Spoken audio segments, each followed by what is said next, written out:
பன்னீர் பிரியாணி செய்யலாமா? பன்னீர் அந்த மாதிரி கழுவி க்ளீன் பண்ணி குட்டி குட்டியாக கட் பண்ணி எடுத்துக்கலாம். கட் பண்ணி எடுத்த பன்னீரில் ஒரு பிளேட்டில் போட்டு அதில் உப்பு மிளகாய்த்தூள் போட்டு நல்லா ஸ்ப்ரெட் பண்ணிவிட்டு ஒரு பேன் வச்சுட்டு பேன் காஞ்சதுக்கப்புறம் ஃப்ரை பண்ணி எடுத்துடலாம் பன்னீரை.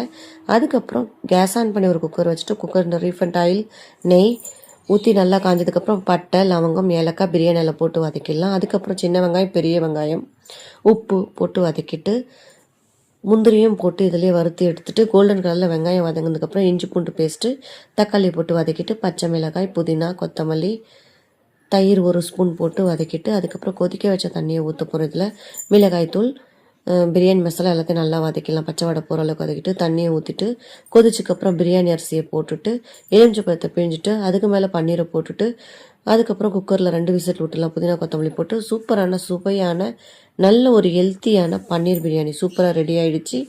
நீங்களும் உங்கள் வீட்டில் இந்த மாதிரி ட்ரை பண்ணி பாருங்கள், ரொம்ப டேஸ்ட்டாக இருக்கும்.